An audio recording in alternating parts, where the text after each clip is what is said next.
दोस्तों आप सबका स्वागत है मेरे YouTube चैनल पर जिसका नाम है न्यूज़ ऑफ द नेशन। और आज हम बात करने वाले हैं देश की बड़ी खबरों के बारे में। और आज तारीख है 28 अप्रैल। जी हाँ दोस्तों, मैं सारे अपडेट्स आपको देने वाला हूं जो कि आपके लिए बहुत ही इंपॉर्टेंट होंगे।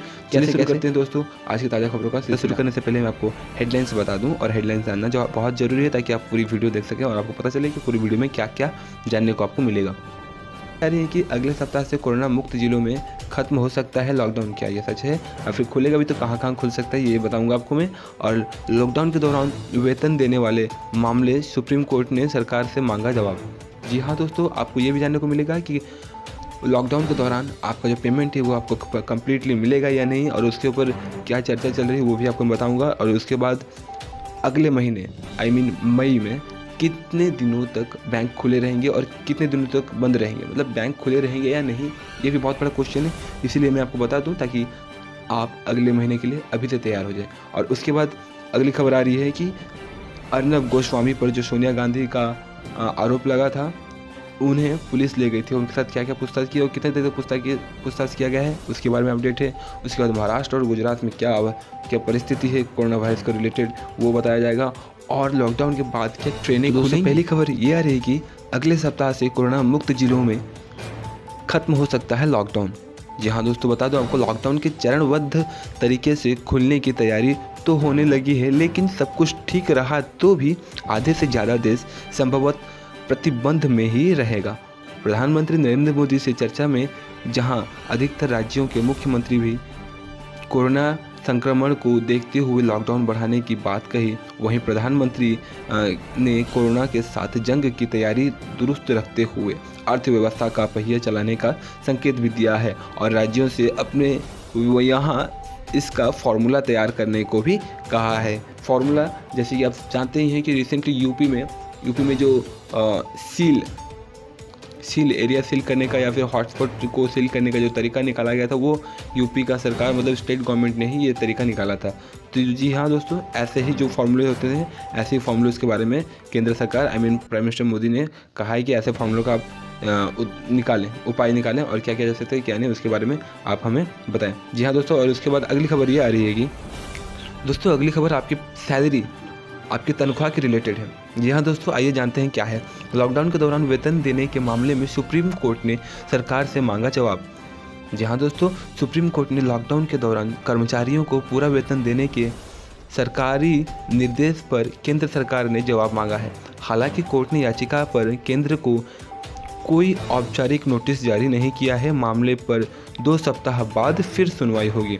जी हाँ दोस्तों, मैं आपको बता दूं कि आखिर ये क्यों हो रहा है कि लुधियाना हैंड टूल्स एसोसिएशन व कुछ अन्य लोगों ने याचिका दाखिल कर निजी कंपनियों को लॉकडाउन के दौरान कर्मचारियों को पूरा वेतन देने के केंद्र सरकार के 29 मार्च के आदेश को चुनौती दे दी है और कोर्ट से यह आदेश रद्द करने की मांग भी की गई है। जी हाँ दोस्तों, लुधियाना हैंड टूल्स एसोसिएशन ने याचिका में कहा है कि डिजास्टर मैनेजमेंट कानून के तहत केंद्र सरकार द्वारा निजी प्रतिष्ठानों को पूरा वेतन देने का आदेश जारी करना गलत है।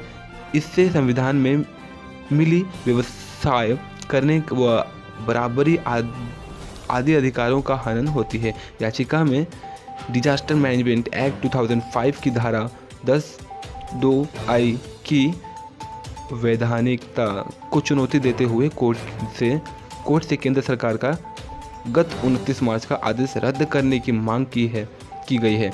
इस आदेश में केंद्र सरकार ने निजी प्रतिष्ठानों को लॉकडाउन के दौरान कर्मचारियों को पूरा वेतन देने का आदेश दिया है और ये कंटिन्यू रहेगा क्योंकि ये मोदी गवर्नमेंट है, किसी के सजेशन के बारे में वो हटने वाले नहीं हैं। तो मुझे लगता है कि ये आपको पूरा वेतन मिलेगा ही मिलेगा, क्योंकि ये डिजास्टर एक्ट 2005 के तहत उन्होंने कहा है कि आप सबको जो भी घर में बैठे हैं, जो काम नहीं जा पा रहे हैं, आपको उनकी हाजिरी आपको पूरी देनी होगी और आपको उनका फुल पेमेंट देना होगा। और चलिए दोस्तों चलते हैं अगली खबर की तरफ। दोस्तों अगली खबर भी आपके लिए बहुत ही इंपॉर्टेंट है। जहां दोस्तों बता दूं कि मई में देश में 13 दिन बंद रहेंगे बैंक। कोरोना संकट के बीच छुट्टियों की ये लिस्ट देखकर ही जाए बैंक। जी हाँ दोस्तों, कोरोना वायरस की वजह से देश भर में लॉकडाउन लागू है। हालांकि लॉकडाउन के दौरान बैंक खुले हुए हैं और बैंकिंग से जुड़े कामकाज हो रहे हैं। अगले महीने यानी मई 2020 में देश के अलग अलग हिस्सों में विभिन्न तरह की छुट्टियां के कारण बैंक कुल 13 दिनों तक बंद रहेंगे। इन 13 दिनों में रविवार और दूसरे शनिवार की छुट्टियां भी शामिल है। ऐसे में अगर आपको बैंक में कोई चेक जमा करना है, नया डेबिट कार्ड लेना है या बैंकिंग से जुड़ा कोई भी और काम करना है तो आप बैंक की छुट्टी की लिस्ट देखकर ही जाएं। ब्रांच के लिए घर से बाहर निकलें। जी हाँ दोस्तों, आरबीआई की वेबसाइट के मुताबिक अगले महीने मजदूर दिवस, बुद्ध पूर्णिमा और ईद उल फितर सहित कई त्योहारों की वजह से बैंक बंद रहेंगे। अगली खबर आ रही है कि सोनिया मामले में मुंबई पुलिस ने अर्नब से की 12 घंटे पूछताछ, हमले के आरोपियों को मिल गई है जमानत। जी हाँ दोस्तों, ये तो सही खबर नहीं है, फिर भी मैं आपको बता दूं ये बहुत ज़रूरी है। टीवी चैनल रिपब्लिक भारत के संस्थापक अर्नब गोस्वामी से सोमवार को मुंबई पुलिस ने करीब 12 घंटे पूछताछ की। गोस्वामी से यह पूछताछ उनके द्वारा कांग्रेस अध्यक्ष सोनिया गांधी पर की गई टिप्पणी पर दर्ज एफआईआर के संदर्भ में की जा रही है।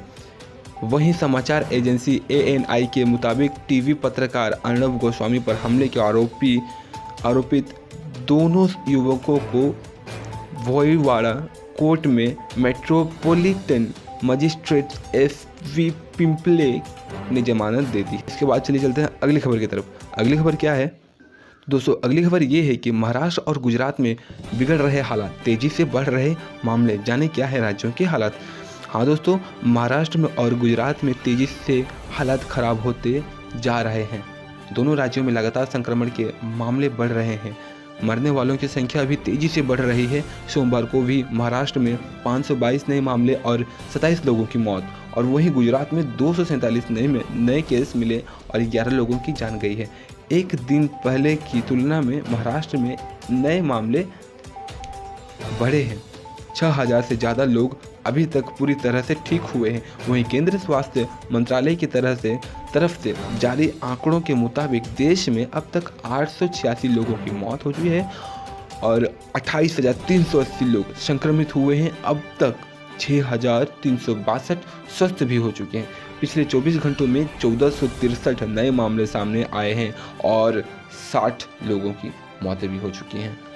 जी हाँ दोस्तों, तो इसी वजह से आप सबको कहा जा रहा है कि आप लोग स्टे एट होम, और इसी वजह से एक स्टेट की गवर्नमेंट, जी हाँ दोस्तों, उड़ीसा सरकार नवीन पटनायक ने यह भी कह दिया है कि जो लॉकडाउन है इसे और 1 महीने एक्सटेंड कर दिया जाना चाहिए, जिस वजह से कि सभी को सेफ्टी मिल सके, बच सके कोरोना वायरस के इफेक्ट से। चलिए दोस्तों, चलते हैं अगली खबर की तरफ। खबर, लॉकडाउन के बाद ट्रेन चली तो एयरलाइन की तर्ज पर होगा शारीरिक दूरी का पालन। जी हाँ दोस्तों, मैं बता दूं कि लॉकडाउन खत्म होने के बाद शताब्दी एक्सप्रेस और राजधानी जैसी प्रीमियम ट्रेनों में सफ़र के दौरान यात्रियों को सिर्फ पानी दिया जाएगा। ये मैं आपको डिटेल में बता दूं इस खबर के बारे में। हर किसी को अब 3 मई तक इंतजार है और उत्सुकता यह जानने की है कि लॉकडाउन खुल जाएगा, ये क्वेश्चन मार्क में है। क्या 4 मई से ट्रेनें चलने लगेंगी? अभी यह साफ नहीं है, लेकिन इंडियन रेलवे ने लॉकडाउन के बाद की अपनी रणनीति पर मंथन शुरू कर दिया है। प्लानिंग यह है कि यदि लॉकडाउन खुलने के बाद ट्रेन चलाई जाती हैं तो क्या व्यवस्था रखी जाए कि यात्रियों को सुविधा भी न हो और कोरोना वायरस के उनका बचाव हो सके। इस बात पर विचार हो रही है। आपको बता दूंगा कि अगर आप जाते हैं सफ़र के लिए तो स्लीपर हो या एसी बोगीज हो, जो भी हो, आपको शारीरिक डिस्टेंस बहुत मेंटेन करना पड़ेगा। प्लस आपको अपना खाना घर से ही लेकर जाना पड़ेगा, क्योंकि वहाँ पर ट्रेनों में सिर्फ और सिर्फ आपको पानी ही मिलेगा, खाने का कोई वस्तु बिल्कुल ही नहीं मिलेगा। तो दोस्तों, हमारे इस न्यूज़ का सिलसिला यहीं खत्म होता है। आशा करता हूँ कि आपको वीडियो अच्छी लगी होगी। अगर आपको ये वीडियो अच्छी लगी हो तो प्लीज़ लाइक, शेयर और कमेंट जरूर करें और चैनल को सब्सक्राइब करें।